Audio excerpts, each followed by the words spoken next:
Mais, monsieur, lorsque vous lisez ce que l'Afrique Intelligence, ce qu'ils ont dit, c'est de n'importe quoi.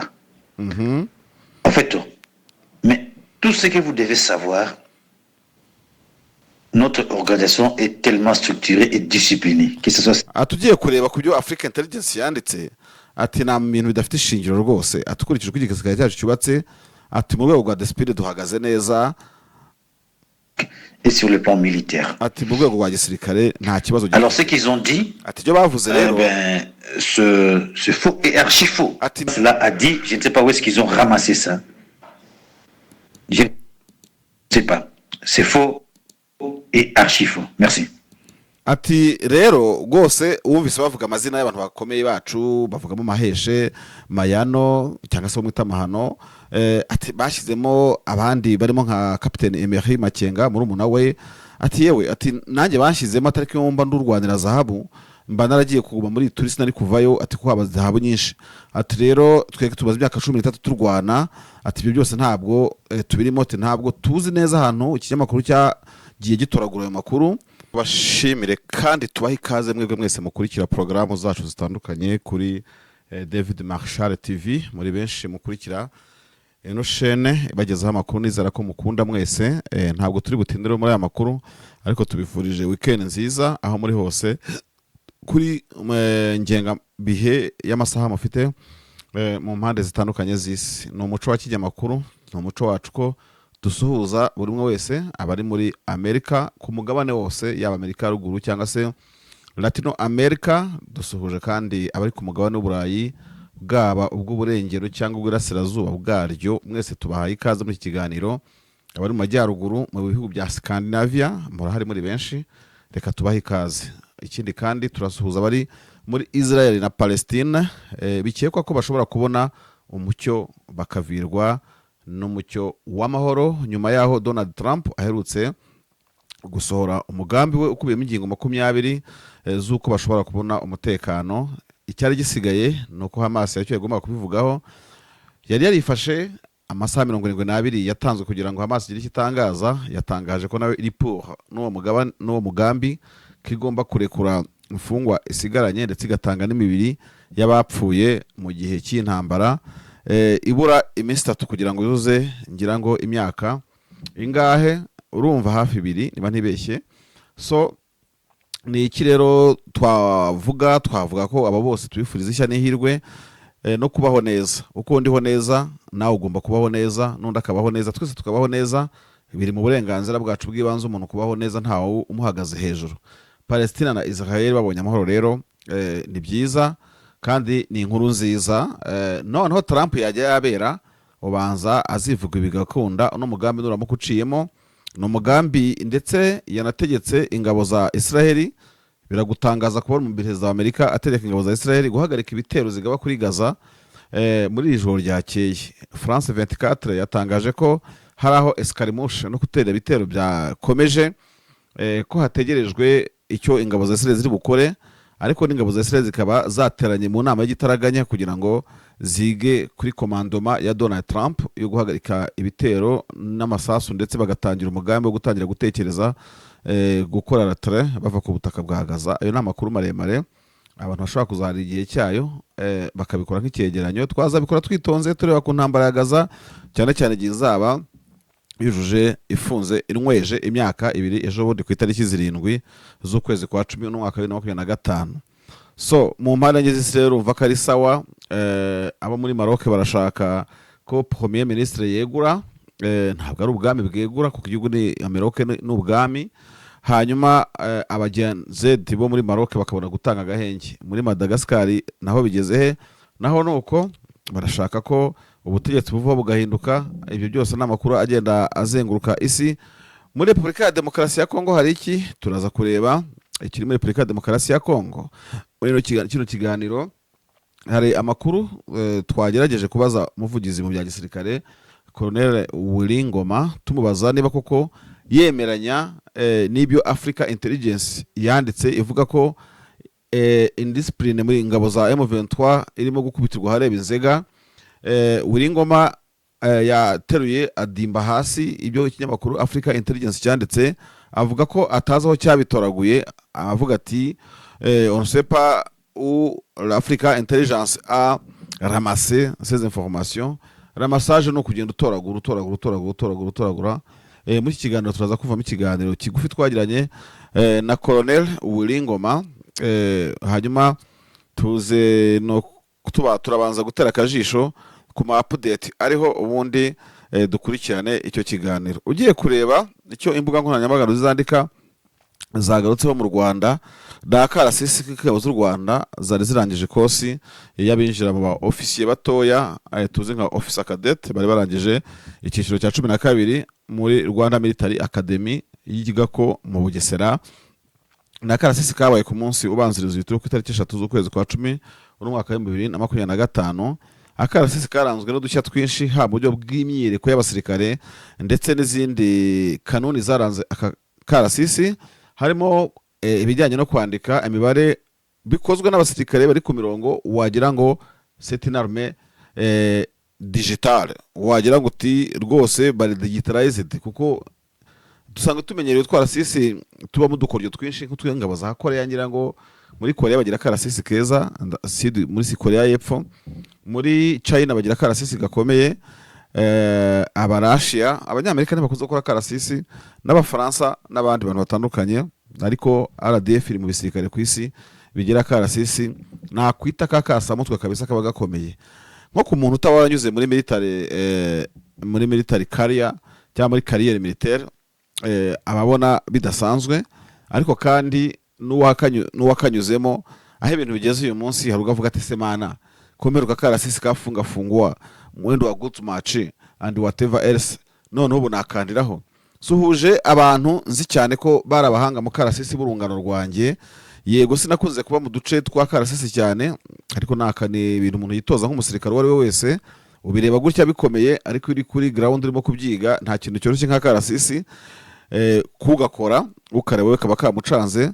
Nsuhuje by'umwihariko umugabo Damuru uri ukina amafilime, muramuzi mwese, buriya yari umwe muri aba bantu bagenda bihuta imbere ya perezida, umugabo w'ikirenga w'ingabo, baba bambaye ibitambaro bituruka gutya bimanuka gutya, bikundwa kwambara n'aba odari sergeant, banyaruka imbere y'umugabo w'ikirenga w'ingabo, bakongera bagahagarara, bakanyaruka bagahagarara, kuko Damuru twarakoranye mu military police, uri batch yanjye kabisa, n'urungano rwanjye muri police militaire. Damuru ndagusuhuje, njya mbona ukina amafilime he hose kandi urabizi neza, Imana araguteye agateka, wari urwaye urakira cyangwa se uroroherwa kimwe muri ibyo ngibyo, uri umujama kabisa, wabyirutse neza kandi n'umumeze neza, ndagusuhuje.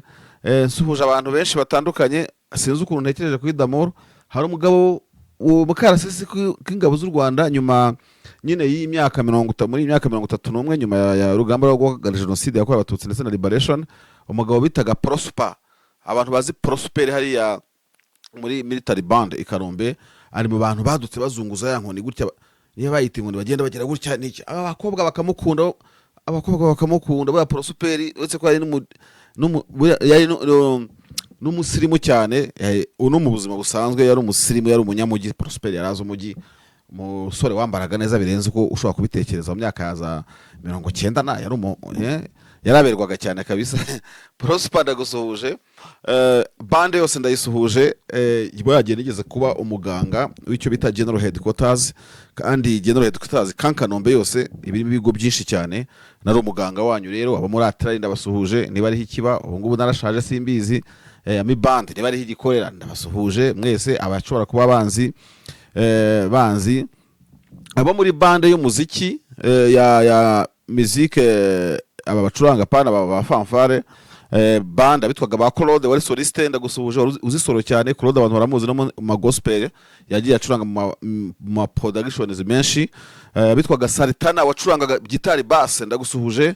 Hari undi musore wacurangiraga ingoma Chorale Sinayi iri y'akamanyu k'umutsima na ba Valence n'abandi, iyo Chorale sinibuka izina rye, ariko icyo gihe cye nabo muri icyo gihe yarazi gukubita ingoma cyane. Emmanuel, Officer Emmanuel, muzikari ya sinzi pe tungu bagezeho, Emmanuel nawe wari uzi gucuranga cyane rhythmic, gitari rhythmic, iyo mwita accompagnement, ariko ukaba n'umwarimu mu by'umuziki. Ndagusuhuje. Sugira asigaye abangira ngo muri military muri bande ya police. Sugira no muhanga muri music acuranga gitari cyane bass, ariko akaba n'umwarimu mu muziki. Sugira ndagusuhuje. Afande Kabera ndagusuhuje, nubwo we ntavuga ko muzi muri band, ariko muzi mu bantu b'abanyamuziki cyane muri icyo gihe cyacu.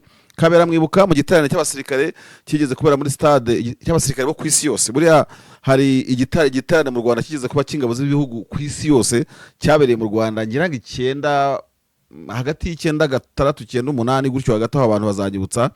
Kabera akaba yaracuranzemo indirimbo muri icyo giterane, indirimbo ivuga ngo this world is not my home, ngo muri iyi si wacu ngo ndumwimukira.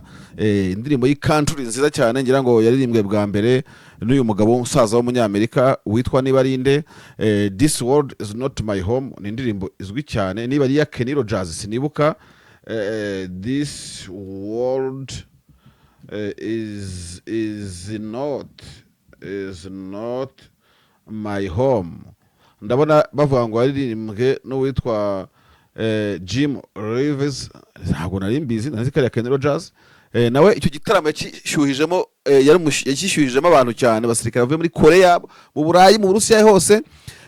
Ku bantu babyibuka neza muri iyo band bakabera barimo jewe nacurangaga ututugoma twa tamutamu bakubita ku meza, n'utundi tunyugura umuntu ajegeza muri iyo ndirimbo. Abantu baranyibuka muri iyo ndirimbo, kandi ni ibintu nyine ubona byari bimeze gutyo nyine, byari biryo. So abasirikare mwese raho muri ndabasuhuje. Perezida Kagame, umugaba mukuru w'ikirenga w'ingabo z'u Rwanda RDF, yazamuye mu peti aba officier bato basaga 600 bava ku ipeti rya Sulietona baba aba lieutenant full. Nabyo nibyo mubona ku rubuga rwa Ministeri y'Ingabo z'u Rwanda. Uwavuga yuko mu ngabo z'u Rwanda ubu ngubu nkuko bisanzwe hari show, ntabwo yababeshye. RDF family courage, ibihe byiza mwese mumerereye uyu munsi. Rero ntabwo nabura kuvuga ko karasisi karimo kugenda ku isi, ndahabona abo muri Kongo, abo muri hose, kabaye challenge kabisa. Mbega ibintu bya karasisi ku ngabo z'u Rwanda urabona ko birimo kugenda bigarukwaho, waho ushobora kujya hose birimo kugenda bigarukwaho. Ntabwo nari kukarenza ingohe rero ako karasisi nta kintu nkavuzeho, nta na byinshi mfite byo kuvuga uretse ibyo ngibyo. Ikindi kandi aravuga ko umuhungu wa Perezida Kagame witwa ngira ngo Ian cyangwa se Brian Kagame, nibyo yagiye mu gisirikare. We ni Brian I think, nawe yinjiye mu ngabo z'u Rwanda officiellement, birumvikana. Nayo namakuru akomeje kugaragara. So by the way, reka tujye no turebe nandi ma update navugaga hano mu Rwanda ko ariyo nkuru ikomeje kugenda igaruka cyane. Tugiye mu update twihuse, twagiye mu update twihuse kugira ngo twavuga ko nandi ma update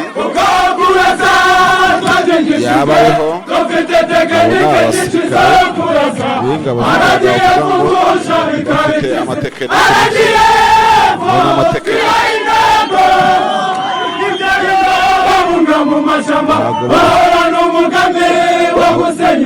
muzabatunda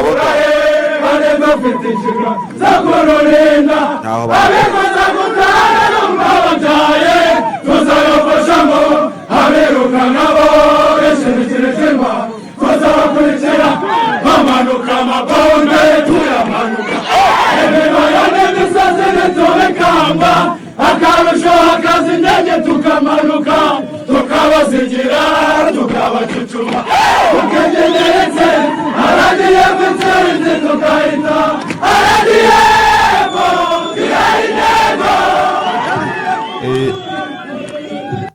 akenshi rero urumva ni morale y'ingabo z'u Rwanda.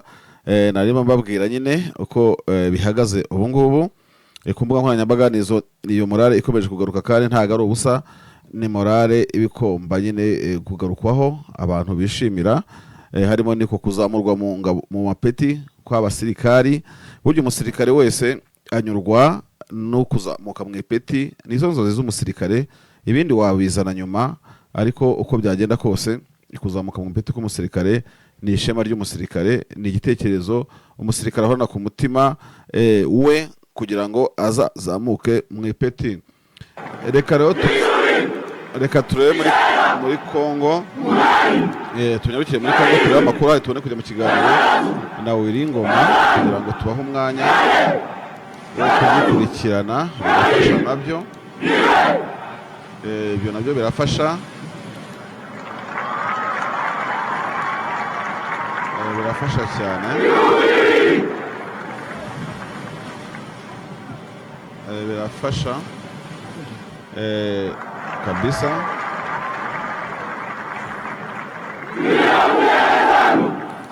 Reka tugerageze kureba rero muri Repubulika ya Demokarasi ya Kongo, turebe ho nahe makuru abyutsa havuga kugira ngo nyine ibintu bibashe kugenda neza.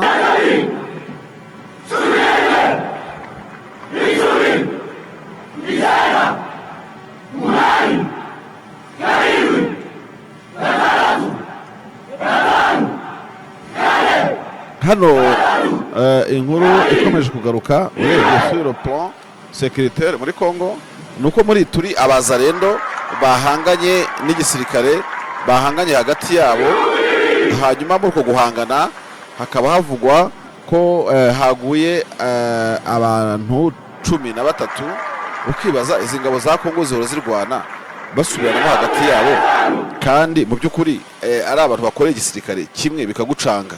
Ngubu hano baravuga ko Loni MONUSCO yamagana ugutana mu mitwe kw'abazarendo bo mu ngabo bita Codeco, abandi bakaba ngo bari mu itsinda bita Zaire, mu by'ukuri bakaba barwanye hapfa 13. Aha ni muri turi 13 abantu benshi. Ibyo byabereye ahitwa Imaze ku birometero 15 uvuye mu majyepfo ya Jugu. Niko MONUSCO yakomeje ibitangariza itangaza makuru. Hari mu ijoro riva ku wa kane kugera ku wa gatanu nabwo ukurasana kwarabaye ahitwa Jina ku birometero 30 uvuye Bunia, bituma abasaga 2500 bava mu byabo bahungira mu biro bya MONUSCO. Urumva ko ari ikibazo rero gikomeye cyane. Abakongomani bakaba bakomeje kwinuba rero bavuga yuko ntacyo MONUSCO ibafasha. MONUSCO nayo ikigira nyoni nyinshi ntibatabariza, ariko ingabo ifite zose zikaba zigaragaza nkaho nta kintu zimariye bano baturage, zivuga ko zitabariza. Ibyo ni byabaye rero mu gace ka Ituri. Ugiye kureba ahandi mu bindi bice bya Kongo, ubona yuko mu bigaragara nta kindi kintu kidasanzwe gihari. Gusa uyu munsi nabwo haravugwa abantu bakora mu nzego z'ubutabazi batwaye munyago n'itsinda ry'abazarendo. Abo bantu babiri bakaba batwariwe ahitwa Nyabyenda ku muhanda uva Nyabyondo ujya Rukweti. Bafashwe matekwa n'abazarendo. Icyo babashaka ntumbaze ngo ni iki. Iyi mirwano kandi yabaye hagati y'abazarendo muri Turi na Abazayire. Haravugwa indi muri leta ya Chopo hafi na Kisangani ahitwa Bafaswende. yitwayivuzeho yuko naho nyine hari uko gutana muri yombi. So ngira ngo sur le plan militaire cyangwa se ku by'umuntu yavuga mu bya gisirikare, ndabona ku side ya M23 nta matangazo mashyashya ahari. Riheruka ryo ku itariki 2 nandi yagiye agaragara mu minsi ishize kwa Kanyuka, nabona nta kintu gihari. Reka ndebe ku banyamakuru nka Steve, hanyuma tugiye ku kiganiro cya Wiringoma tubone kujya dusoza. Ubwo turaza kureba niba nta yandi ma update agiye hari. Kwa Steve Wemi ndabona ngo dans les zones contrôlées par la AFC M23, le mouvement affirme placer la protection des civils et la dignité humaine au cœur de son action. Sécurité, dialogue et solutions politiques sont présentées comme levier pour améliorer le respect des droits humains. M23 ngo ishize imbere ibyo kuba mu gace igenzura ihashyira umutekano mwinshi uhagije, ikabasha kurinda abasivile n'icyubahiro bagombwa mu gaciro kabyo bise dignité humaine. Bikaba biri rero mu byo M23 ishize imbere, ariko hakaba harimo n'umutekano uza kwibanze, hakaza umuco wo kuganira no kugirana ibiganiro ku bafitanye ibyo batavugaho rumwe. ko ibyo ngibyo aribyo bizabafasha kuyobora neza agace bagenzura kandi bikabasha kumera neza. Ahanini ndumva ari ibyo bihari birimo kuvugwa urebye kuri izi mbuga nkoranyambaga za hariya nyine za hariya mu gace M23 igenzura. Hanyuma hano ndabona ngo la RDC Rwanda no signé l'accord économique cette semaine source Bolsonaro ngo ntabwo u Rwanda na Congo bigisinye pact yo gucuruzanya no gushyira hamwe gukorera hamwe affaire zijyanye n'ubucuruzi. Iki kinyamakuru ni inkuru yanditswe n'uwo witwa Daphne Puzaradakis, Jessica Donati na Sonia Rore ku kinyamakuru cyitwa Boursorama. Sonia Rore uyu muntu amuzi ko yandika n'inkuru muri Reuters. Atangira avuga ngo la République démocratique du Congo RDC et Rwanda ne signeront pas cette semaine un accord visant à accélérer l'intégration économique régionale conclu sous l'égide de l'États-Unis, ont déclaré vendredi à Reuters 4 sources au fait du dossier. Ngo u Rwanda rero ntabwo rugishyize umukono ku bijyanye rwo na Congo ku bijyanye n'ubucuruzi n'ubukungu bategana kugerana nk'uko bitegana mu masezerano y'amahoro ya Washington. Ngayo makuru akaba yaremerejwe kuri Reuters n'amasoko ane adafite ahabogamiye. Hano umunyamakuru akoze avuga ngo les deux pays ont signé fin juin un accord de paix à l'issue de pourparlers organisés par l'administration de Donald Trump qui prévoyait la fin des combats et des milliards de dollars d'investissements occidentaux dans cette région riche en minerais dont la tantale, l'or, le cobalt, le cuivre et encore le lithium. Ngo ntibigikunze nk'uko byateganywaga amasezerano yagishyizwemo imbaraga na Trump n'ubutegetsi bwiwe yateganyaga no gushora amamiliyari y'amadolari muri ibi byose harimo ubucukuzi bwa tantale, zahabu, cobalt, cuivre n'umuringa ndetse na lithium. Si Donald Trump affirmait que la guerre entre les deux pays est terminée, l'armée de la RDC et les rebelles de M23 soutenus par Kigali renforcent leur position militaire et s'accusent mutuellement d'avoir violé différents terme de l'accord. Hano rero abanyamakuru bakavanga ibintu ariko bakavuga ngo nubwo bimeze gutyo impande zihanganye harimo M23 na leta bakomeje guhangana barebana y'ingwe mu bya gisirikare bitegura intambara, ngo mu gihe ibyo bakora bitandukanye byemejwe mu masezerano. Hano icyo nakosora nuko amasezerano ya Washington areba u Rwanda na Congo ariko ishyizemo M23 ifite deal uzahita arakora na leta iduha muri Qatar. Hano niba atari ukwijejisha no kwisinziriza biragaragara yuko abantu bagifite confusion mu bireba u Rwanda na Congo bya Washington no mu bireba Congo na M23 byaduha muri Qatar. Hano rero akushoba ngo le Congo et le Rwanda qui nous soutenir M23 devait signer cette semaine un accord connu sous le nom de cadre d'intégration économique régionale RIF à l'issue de dernier cycle de négociation à Washington. Ibihugu ngo kajya impamvu kwemeranya ko bigiye gusinya amasezerano ajyanye n'urwego rw'imikoranire no guhuza ubukungu mu rwego rw'aka mu karere, mu magambo y'inyi bita RIF ubwo nyine niko yitwa mu sinzira bari cyangwa bari cyongereza. Ngo selon un représentant rwandais qui s'est exprimé sous le score de l'anonymat, umwe ngo mu bavuganye muri kinyamakuru w'umunyarwanda utashatse amazina yajya ahagaragara yavuze ngo les négociations se sont terminées sans signature à raison de refus de la RDC alors que le texte était déjà finalisé. Ngo byaje kurangira leta ya Kinshasa yewe ibyihagaritsemo ngo bitandukanye nuko bari babiganiriye. Ganira ikinyamakuru nawe yavuze ko ngo RDC cyo mu bijyanye no gusangira ubukungu ntabyo izigera ishyiraho umukono, ngo mu gihe 90% by'ingabo z'u Rwanda bizaba zitarava ku butaka bwabo nk'uko ngo byumvikanyweho mu kwezi kwa gatandatu. Rero trade forces armées rwandaises fait partie de l'accord de paix pris signé en juin. Bano bakemeza ko ibyo ngibyo birimo ariko mu masezerano yasinywe Washington iyo ngingo yanditse gutyo nta hantu yanditse, ndetse u Rwanda rwari rwanze kubishyiraho umukono igihe bitarasobanuka neza. Ikiriho kivugwa ni ingamba z'ubwirinzi z'u Rwanda ntihazagire umuntu utujijisha. Hano ngo isuruse zisigaranye hano ngo iriho d'avoir appelé Donald Trump au téléphone. Des sources proches de discussion ont déclaré que le conseiller principal de Trump pour l'Afrique, Massad Bloss, espérait que le cadre économique et d'autres accords seraient signés par les chefs d'État de deux pays lors d'une visite à Washington d'ici le 23 octobre. Ngo abandi baganiriye n'ikinyamakuru bemeza ko bishoboka kuba abayobozi b'ibihugu by'u Rwanda na Kongo bazasura Amerika ku itariki 23 z'ukwezi kwa 10 bakaba ariho bazasinyira ibi byose. Ngo de porte-parole de l'ADC du Rwanda et du gouvernement département d'État américain n'ont pas répondu aux demandes de commentaires dans les médias. Aba banyamakuru bakavuga ko rero ngo bagerageje kuhamagara abavugizi b'u Rwanda, Kongo ndetse na Amerika ngo bakabarya sine ntibagire ikintu babatangariza. Ngiyo iyo nkuru y'abasoni ya Rore rero bashyize hanze, niba ari ukuri niba atari ukuri Marshal ntimubimbaze.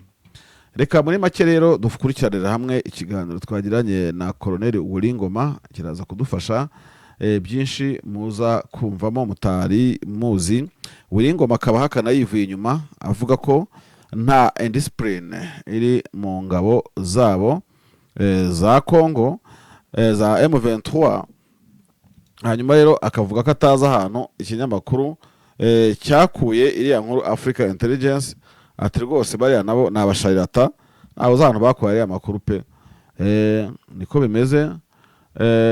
Reka rero n'ubundi dushakishe hanyuma tubagezeho ikiganiro twagiranye na Colonel Uwilingoma. M23 AFC et son armée AS avait combattu la force de frappe aérienne du gouvernement depuis 2021.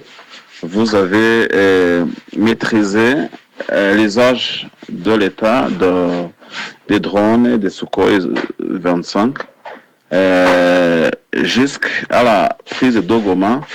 Vous aviez une victoire suprême contre des drones et des Sukhoi. Alors, le retour des drones et des Sukhoi à Bivgué, à Lubero, qu'est-ce que ceci reflète? Pourquoi la force et la coalition gouvernementale a ressuscité cet usage des attaques aériennes? Est-ce que ça peut prouver que vous avez diminué la vigilance de la défense aérienne, ou bien le gouvernement a changé des modalités ou bien des façons, des modes opératoires qu'ils utilisaient jadis? C'est ça mon problème, ma question d'abord. Hano rero ngiye twashatse kumenya nyine mu by'ukuri niba mu by'ukuri tunabazaga Uwilingoma ko mbere barwanye na Sukhoi bakarwana na za drone SH-4 kuva za Rucuru za Goma nahe hose bahabaye igihe kinini kwa Madimba Mushaki Kicanga he hose. Noneho n'iki cyateye ko ubu ngubu drone zigeze bavogera na amaje se bagabanyije uburyo bw'ubwirinzi cyangwa ni leta yahinduye kanoni zo kurwana ku buryo ubona ko drone zirasa bibwe zikarasa he hose zikaba zirimo rwose zisa nk'iziba zabagiza ndabivuga ngo kise mbega mu by'ukuri zikaba leta ya Kongo yarongeye kuzamura ukuboko n'ibigango muri air fire power mu buryo bw'intambara mu kirere. Mbaza Colonel Uwilingoma rero icyo mu 23 bitekerezo n'icyabiteye bien sûr urumva hazamo nicyo n'ingamba babifatira. Uwilingoma dusubije muri aya magambo. Nous allons nous défendre aussi, défendre et protéger la population, et de surcroît aussi éloigner la menace le plus loin possible et de faire taire ces armes-là qui troublent la quiétude de la population innocente. Urebye Uwilingoma atwizeza ko nyine yizeza abantu ko biteguye guhangana n'izo drone kandi bakarashirinda abaturage, ariko ibi nibyo nababwiraga nyine bikubiye akenshi mu matangazo M23 ikomeje kugenda itangaza kugira ngo dufashe n'abatumva ikinyarwanda.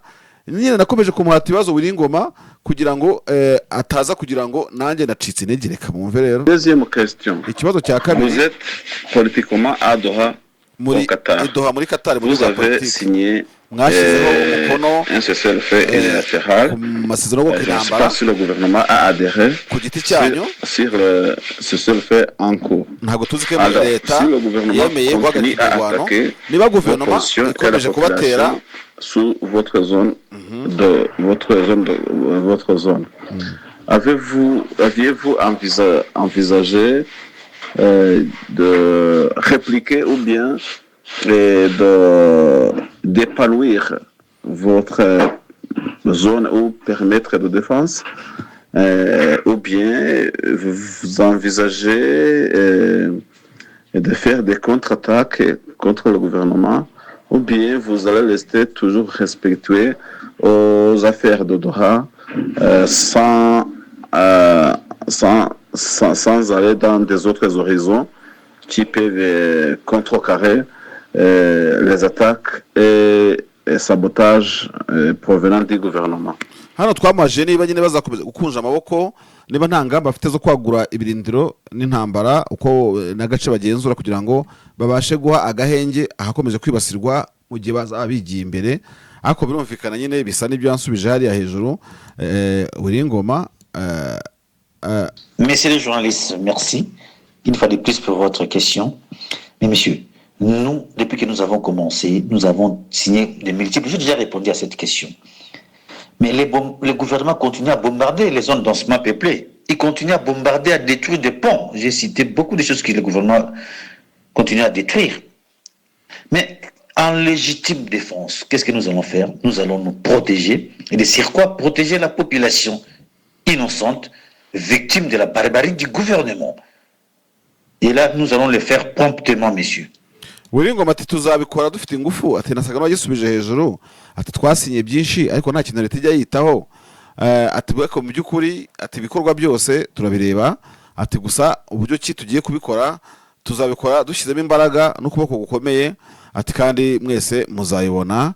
Ntabwo navuye kwizima, nakomeje ikindi kibazo gikurikira.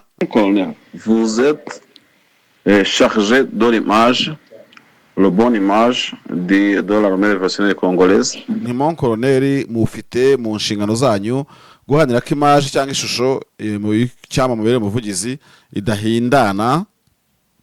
Le magazine Africa Intelligence a fait la publication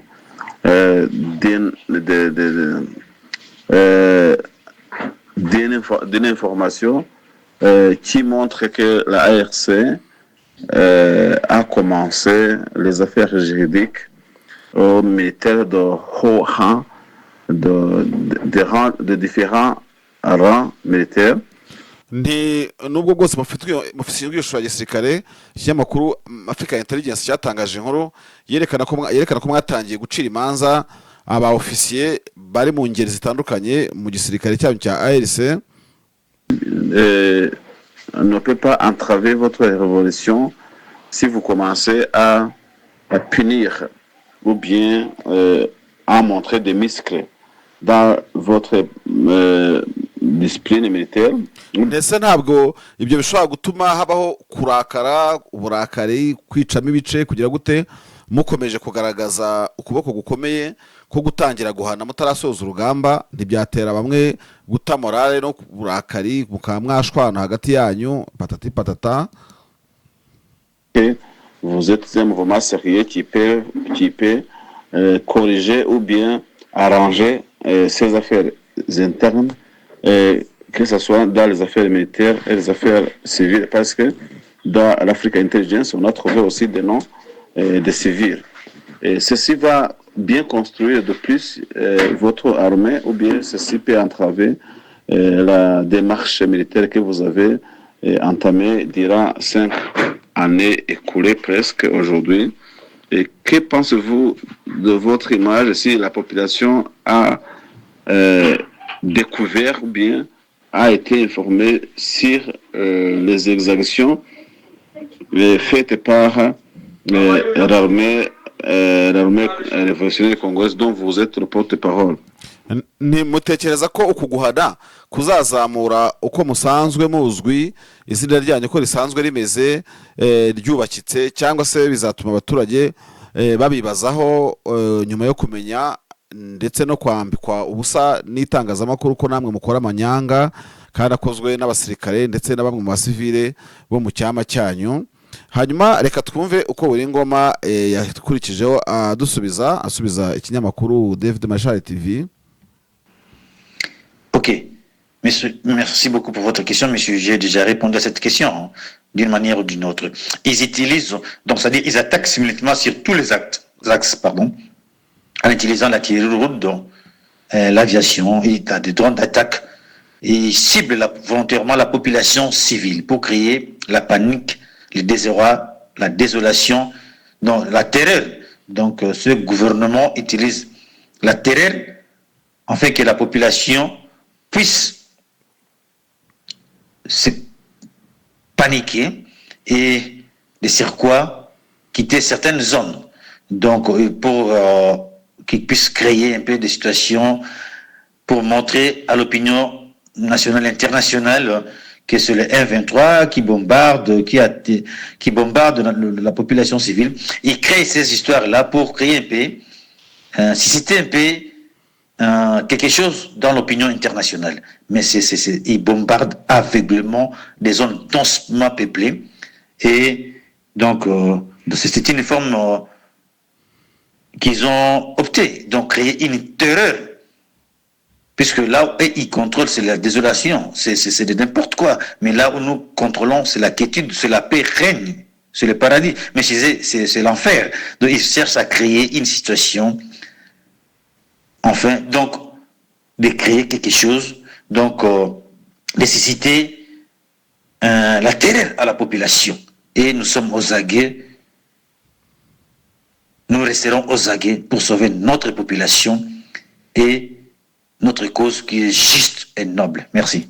Akomeza avuga nyine ataransubiza icyo kibazo ariko ko akomeje kumbwira ko bazakora ibishoboka byose bagatsinda umwanzi barwana kandi ko atera amabombe kugira ngo atere ubwoba benshi bahunge bave mu karere ngo abaturage bayemo nk'icyo paradizo ahubwo bahunge bafite ibyabo atariko ibyo byose tuzabirwanya kandi tuzabitsinda nta n'umwe uzabahagarara imbere. Yavuze ko bari ozague ko barimo kwivuga nk'intare ko nta muntu n'umwe ngo wabakandiraho. Uwo ni Colonel Wiringoma ariko ku kibazo namubajije akomeza agira ati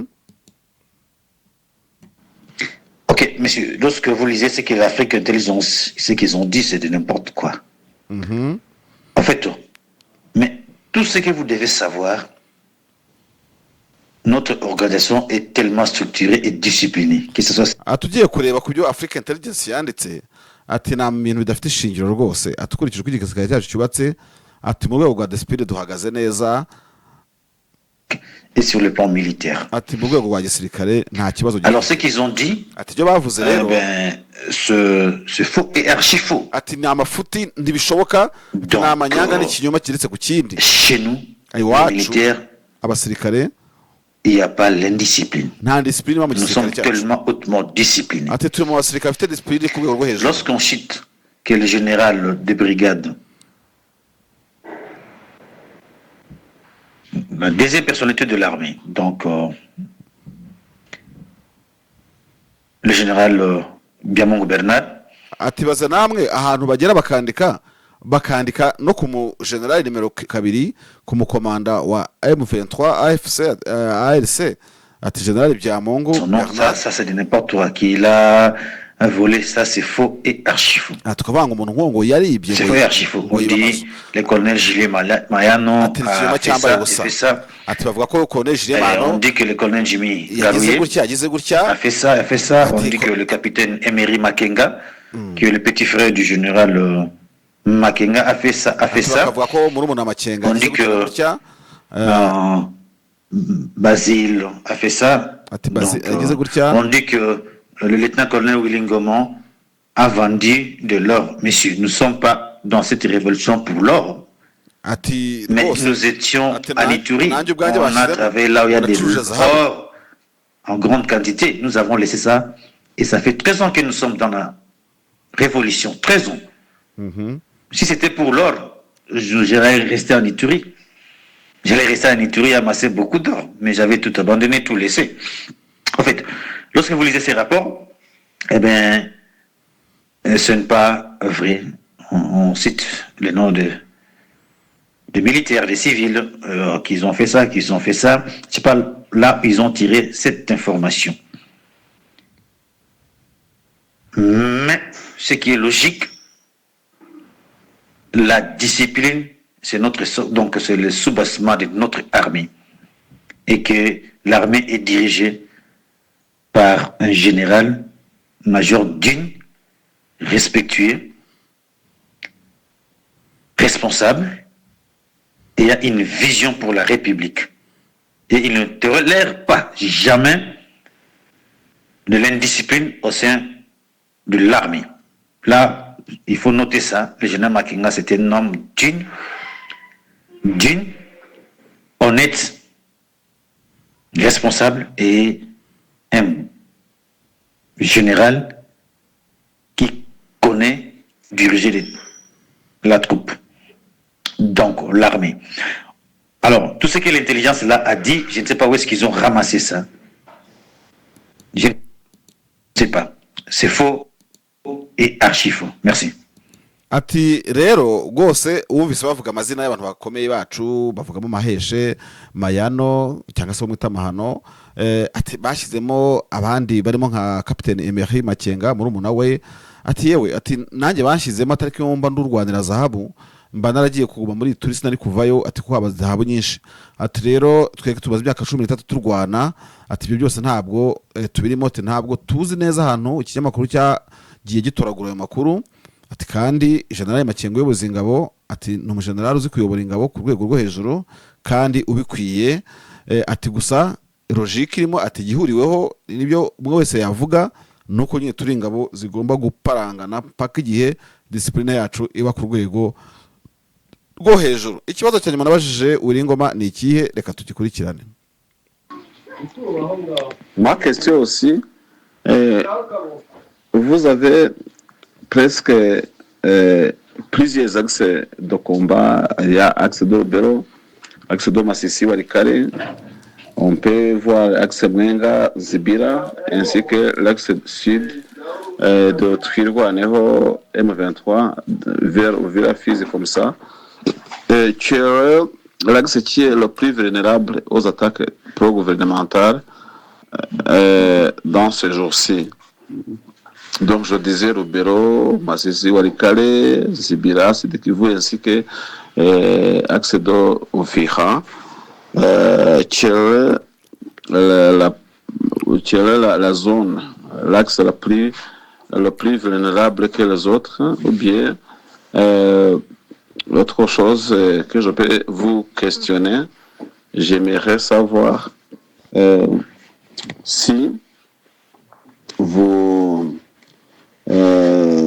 le déploiement des forces ou bien le changement de commandement de M23. Récemment, à la fois passée, vous avez dit le colonel Pascal qui est allé en 3e brigade, et vous avez dit aussi le changement de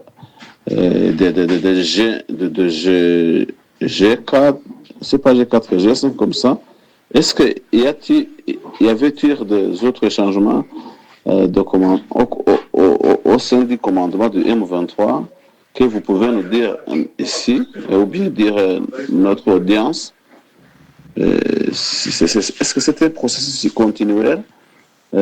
C'était un processus nouveau, c'était un nouvel processus, ou bien c'est une chose qui existe normalement, qui est habituelle dans votre mouvement?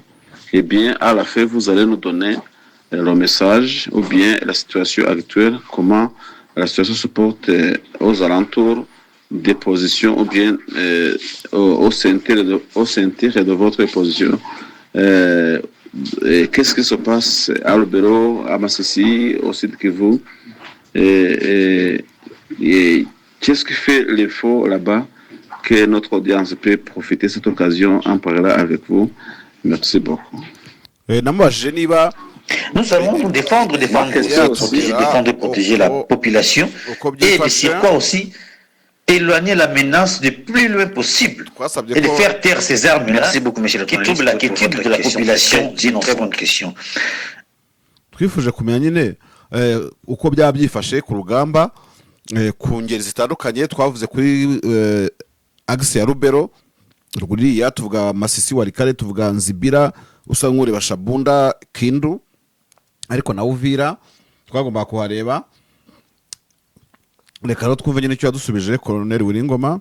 Merci beaucoup, monsieur le journaliste, pour votre question. C'est une très bonne question.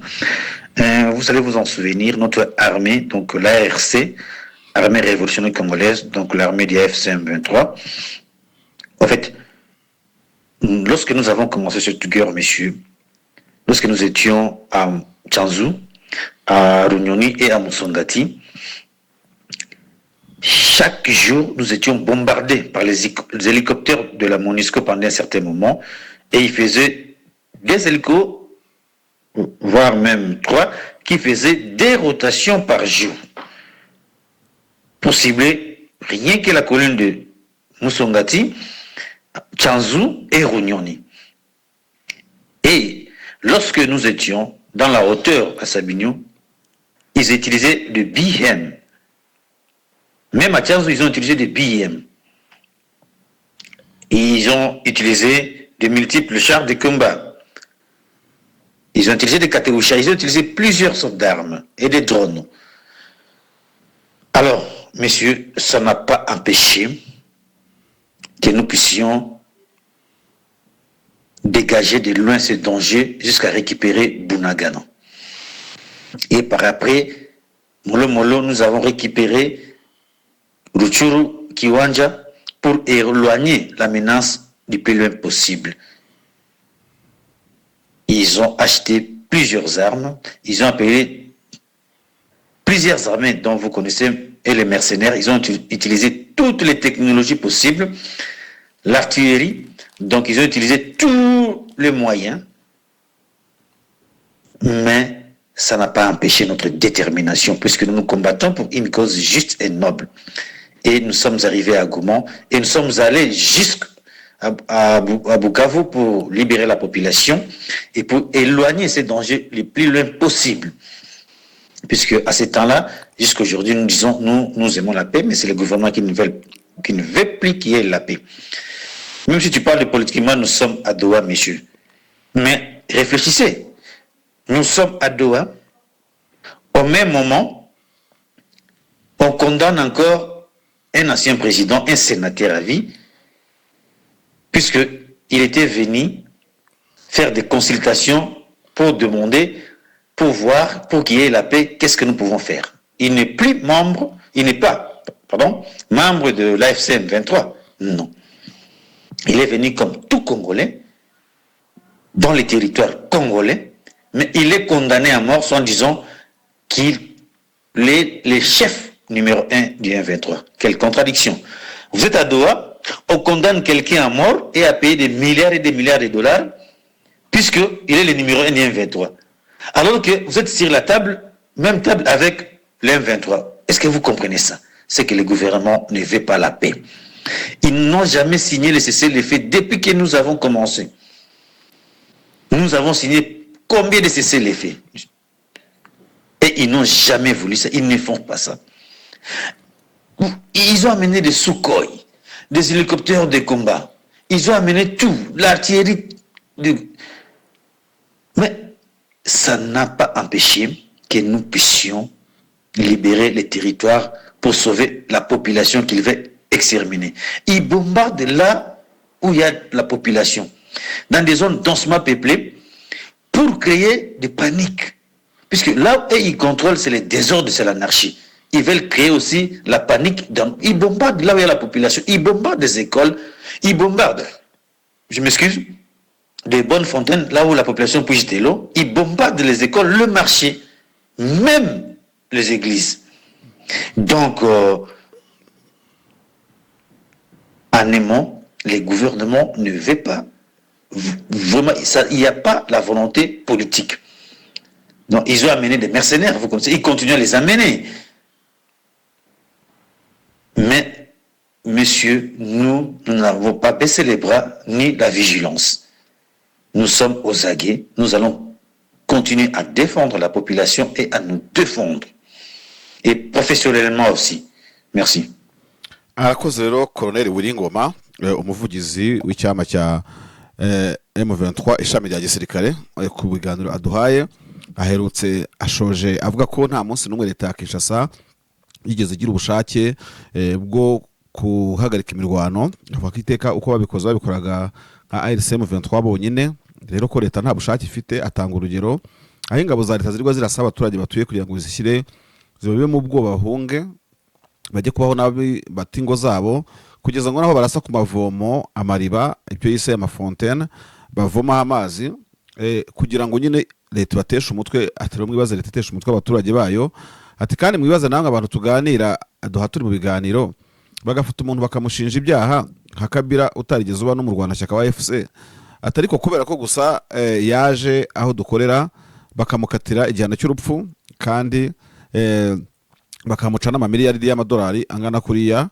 ati by'ukuri no leta politikoma ntabwo ishaka ko ibintu bihagarara ati kandi n'umugwa gisirikare bari mu bushotoranye nk'ubwo bwose agaragaza ko rero nta kintu rwose gitanga icyizere atari ko tuzakomeza kurinda abaturage dushinzwe ati kandi tuzabikora neza mu buryo buri professionnel bibaze nawe professionnalisme y'inyeshyamba ubwo nyumva no kuguturitsa nta kindi so arakoze rero Colonel Wiringoma ku kiganiro yaduhaye aho ikoranabuhanga ryagiye ridutenguha natwe mutubabarire ntago biba byoroshye hanyuma rero reka tubareke nyine mu gikurikirane hanyuma mugire ibihe byiza ndumva umuntu yabareka mugakurikirana cyo kiganiro sinzi niba handi makuru ari nko mu gihugu cy'u Burundi ntabashe kugera kugira ngo mbashe kureba ko nta tuntu twaba turi Burundi umuntu yavugaho utuntu nyine twudukurutu arigiye simana bibabwira ariko hari giye nyine usohora inkuru imana we wamara kugira ukabasanga ngo akajugujugu igonze intama ugasanga wabyibagiwe urumva ugasanga rero ntago biba ari sawa kabisa ariko nibura iyo hari ikintu gihuriranye ugahita ukivuga biba ari sawa bitagusubije kuri kamera biroroha uko byagenda kose hari ubwo rero umuntu ashakisha agasanga nta kintu kirimo kuvugwa cyane muri Burundi gusa akantu gato gusa nuko bivuga ko hari abasore bane barokotse icuruzwa ry'abantu hagati y'u Burundi na Tanzania niko bimeze ibyo bikaba byarabereye nyine muri Tanzania nta yindi nkuru iri presque alarmante yatuma dufata uno mwanya wacu ngo tubabuze kwiyumvira no kurikirana iki kiganiro twabagezagaho mwese mukomeze kugira ibihe byiza n'ubundi andi makuru ni ay'ubutaha mu masaha yandi ari buze bitewe n'igihari mukomeze kugira weekend nziza isabato nziza ku badventiste b'umunsi wa karindwi partout où vous êtes dans le monde soyez en paix que Dieu vous bénisse kandi twese mukomeze gukora subscribe like share na commentaire nkuko bisanzwe kamabwire ngo ciao ciao na David Jean Marshal hasta la vista.